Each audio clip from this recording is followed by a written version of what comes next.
So what if the deposit you get from your tenant buyer is actually larger than your total profit on your deal? Okay, welcome to another Deal Structure Sunday. First of all, good problem to have, okay? You got too big a check. So let's address a few things. The reason I wanted to do this for the deal structure video without narrowing in on one deal is it came up twice this week, and both of them were with our associates. Both were high six, actually, associates. One was in Connecticut, one was in, I don't know where the other one was, but it was both associates. I'm gonna give you an example, then I'm gonna tell you some things I want you to think about because it's not as grim as you think. There's more profit in these deals than you think sometimes. Let's go with simple AO at first, okay? If I am going to sell the AO for $300,000 and I guaranteed the seller a minimum, which is how the AO works, and by the way, if any of this confuses you and you haven't gone through QLS video modules yet, do that. There's a whole mod on AOs and sandwiches, okay? But in general, if we promise the owner $260, we're gonna go out for $300. Usually the example I give the owner, until I go to market, I don't know. But the example I give the owner is I say, okay, Mr. Seller, I guarantee you this, we're gonna go to market at $3. We're going to get a $40,000 deposit, and that means at closing, that's our fee, but at closing, they owe you $260. You got your minimum $260. Oh, and by the way, with the AO, we usually give you 25% of this too. So they're going to get whatever that comes to, 10 grand, whatever that comes to. So they get their $260, plus they get the extra 10 grand. They just got a lot more than the minimum in an AO situation. So that's the normal explanation. Now, what happens if the buyer comes in, again, on an AO, and then I'll switch to sandwich, with $50,000.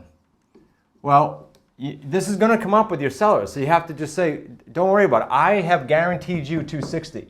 So if the buyer comes in with $50,000, my profit is capped at the $40. Okay, it's a very simple answer for the AO.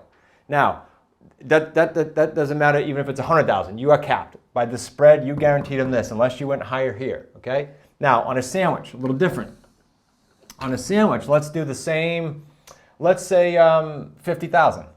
Buyer comes in with 50,000. You have other variables here to pull profit from, meaning you got 40 already for a spread. You know that, so you know you're safe. Now you got an extra 10 grand. What do you do with that? Well, because it's a sandwich, this underlying mortgage has principal pay down, right? Presumably, in almost every case. I had one that didn't. It was a principal interest only and we took it. Let's say on average that has about a $300 per month principal pay down. Pretty average for that size house unless the loan's been in place or unless it's a 15-year amortization, okay? If it's $300 per month, that's $3,600 a year. Your typical lease purchase is 36 months, 3 years, so you're gonna be up around $11,000, right? Now, let's call it 10. So you just picked up the other $10,000 in this 50. So you take the 50,000 and by the end of the term, this loan is 10 grand less, roughly speaking, because it's roughly $300,000 a month coming off, $300,000. That would be a good one. Roughly $300 coming off the principal. So that's easy. Now, what if this was higher? Okay, because I know you're going to ask that, and you're going to say, okay, that looks good, but what if it's more? What if the buyer comes in with, let's say 100,000, just to make this facetious. Here's what you got to do, guys. That's not your money, first of all. So you say to yourself, okay, I have 40 here. Now this has nothing to do with payday 2. You're keeping payday 2 because that's the spread every month. But you have 40 grand there, and let's say out of this you get $3,600 per year, times 3 years, let's be exact here. So you get 10,800. So you literally can say, I have $50,800 that is my money. The rest of the difference of that, which is what, 49.2 or whatever that comes to, that's not yours. 49.2 is not yours. Now, you can do a couple things. I said to one of our associates, I won't tell you their name, but I said, I know you with money. So I said, I want you to call the seller and negotiate. Here's what I mean by that. If you owe the seller money at the end of this sandwich, this is a great opportunity. You could say, I might come across, not I did, I might come across some money. If I owe you, let's say you promised them 20 grand at the end of this deal, whatever their equity was. If I gave you, I wouldn't even say if I gave you, I'd say, if I owe you 20, what's the least you could take now if I was able to get some cash? I don't know if I can, but if I was able to, what could you take? I'm telling you, you can get a great discount. And then, what would you do to the balance? Then you could break it to them, what you ended up doing with the buyer. You came across more cash than you thought, and you can actually pay down their principal. What would I do if it were me?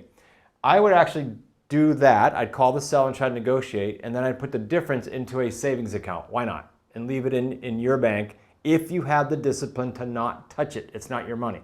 It looks great for your banker, and it probably gives you peace of mind until this deal is done. Because what could happen at the end of this deal? It could not cash out right away, and you might be able to redo the deal with the seller, renegotiate, push this out further, thereby capturing more profit, thereby taking some money out of the savings that you just put aside, because now it's your money again. You just structured another 3-year deal perhaps. I hope that helps you just understand when you have extra, you're going to pay down principal, give it to the seller if you owe them equity, or put it in a savings account, or a combination of all three. Okay? Now, we've even got a little more creative, and I don't want to confuse you, but we even got more creative and said, okay, well, wait a minute. This deal is going to cash out in 36 months. We have one that's cashing out in 12 months, and we owe that seller 20 grand. Let's call them and offer them 10 or whatever they'll take. And so because it's cashing out before the other one, you'll get that money back. Okay? Hope that's not confusing you guys, but here's the bottom line.